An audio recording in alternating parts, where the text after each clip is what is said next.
үчүн айтам. Мына бул эфирде кийин көрөбүз. Жапаров командасы алар эмне деди? Парламенттик башкаруу өзүнүн максатына жеткен жок.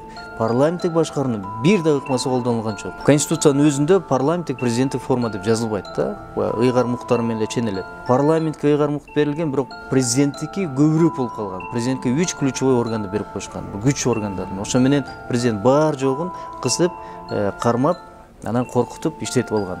Мына ошондон улам биз президенттик башкаруу формасына өттүк да. 2016-жылы 170 000 адам каршы болгон экен да. 21-жылы Садыр Жапаровдун жана конституциясы келип атканда 300 000 адам каршы болгон.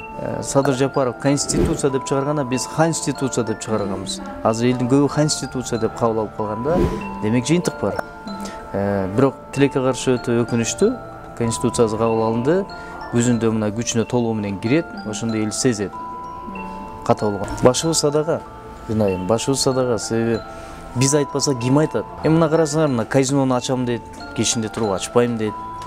Эртең менен туруп эки эле эмес, баардык областка ачыш керек дейт, кечинде туруп мен вето коюнга даярмын дейт. Бул президенттин ишиби эми? Мамлекет туңгуйукка баратат. Ошон үчүн айтып атабыз, башыбызды кесип да канжага салдык да элге бердик. Бирок айтып туралы. Мейли 1-2 жыл болсун түрмөгө туралы, аман болсок болду. Бакиевдин учурунда атып кетпесе эле болду деп. Экономика министри эмне деген мыйзамды алып келатат? Алып келатат го. Убактылуу өкмөттүн учурунда улутташтырылган байлыктарды, движимое, недвижимое имущество кайра кайтарып алса болот деп. Бул түздөн түз Бакиевдикине берип атат да. Жанымда жүргөн Тилекти камашты. Тилекти эмнеге камашты? Жапаровду сындап, мен Жапаровду сотко берем деген үчүн каманды.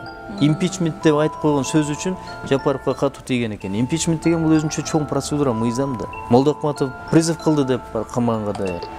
Эми кысым жакшы эле, баягы Бакиевдин эле доорунда жашап атабыз да, мындай айтканда. Саясий турмуш өзү ушундай да.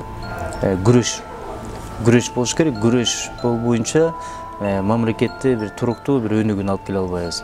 Тилекке каршы Кыргызстанда 40-30 жылда кайсы бир саясий топтордун жеке мындай бир тар кызыкчылыктын үстүндө гана мамлекет калып калган, өнүгүүсү унутулуп калганда, анын баарыбыз билебиз да, мына азыр коррупция менен күрөш деп бирин камамыш этет, эртең менен киргизет, кечинде чыгарат. Соттун чечими жок, соттун өкүмү жок. Дүйнөлүк практикада жок мындай, бинайым. Сен 20 миллион төлөйсүң, сен 5 миллион төлөйсүң деп. Ошонун бардыгы алдын ала айтып коелу. Ошонун бардыгы 100 миллион берген Бабанов баш болуп, 2 миллиард берген Райымга чейин. Эртеңки күнү арыз жазса, булар бийликтен кетет, түбөлүктө эмес. Бардыгын Ташиев менен Жапаров кусуп берет. Өзлөрү кустуруп атабыз деп атат го, өзлөрү кайра ордун толтуруп бергенге милдеттүү болот. Себеби укук бузулуп атат. Презумпция невиновности деген бар да. Азыркы конституцияны биз жок кылышыбыз керек. Себеби ушул конституция Кыргызстандын түйүнө жетет. Себеби бардык бийлик бир адамдын колуна өткөндө, мына көрүп атабыз кандай болот. Кааласа министр парламентке барат, кааласа барбайт. Кааласа резиденцияга уу кайнатып, кааласа элге уруксаты жок берет. Бул эмне деген сөз?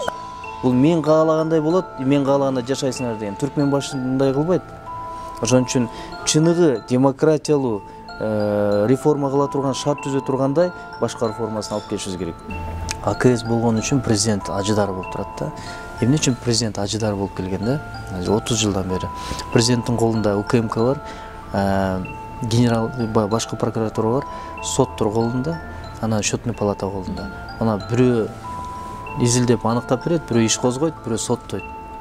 Бирөө камайт, бирөө куугунтуктайт. Ошо менен кийим гана болбосун баш көтөрө албайт да. Ошон үчүн биз ушул ключевой күч органдарын алып туруп премьердин колуна бериш керек.